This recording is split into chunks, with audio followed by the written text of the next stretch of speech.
उस्ताद जिंदाबाद, पेटेल जिंदाबाद। सिंध जा प्राइमरी उस्ताद माज़ी खां वठी हलंदड़ वक़्त ताईं तमामु घणनि तकलीफ़ुनि जो शिकार आहिनि। तव्हां ॾिठो आहे सिंध जो प्राइमरी उस्ताद पंहिंजे हक़नि जी हासिलात लाइ सदाईं रोडनि ते, प्रेस क्लबनि ते, पैदल लॉन्ग मार्च ऐं हर हंधि आवाज़ु बर्पा कंदो आहे त असांखे पंहिंजा बुनियादी हक़ ॾिना वञे। केॾी वॾी अंधे नगरी आहे, 2001 खां वठी 2024 पियो थो हले, हींअर ताईं पंहिंजे खाते जे मुलाज़िमनि खे कॉन्टेक्ट पीरियड आहे 3 सालनि जो, उहो बि कंफर्म नथा करे सघनि। ऐं वॾी हालत इहा आहे त जेॾीमहिल असां टेस्ट पास 2001 खां वठी 2024 जा जेके उस्ताद आहियूं, ट्रेज़री में पंहिंजा बुक फिक्सेशन करणु वञूं था त असांखे मोटाए था छॾनि या चवनि था त तव्हांजी इंक्रीमेंट असां कटींदासीं।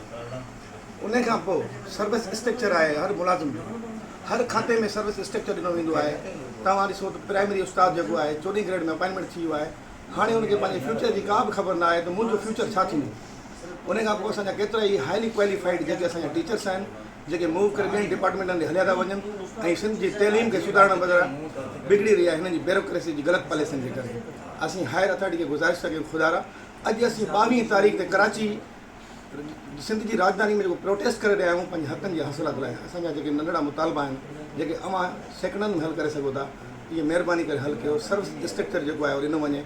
जीअं सेकेंडरी जा उस्ताद आहिनि, साॻियो ई डिपार्टमेंट आहे, उन्हनि खे 14 ग्रेड में अपॉइंटमेंट कयो था, GST थियनि था, विदन 3 इयर्स उहे 16 ग्रेड में हलिया था वञनि।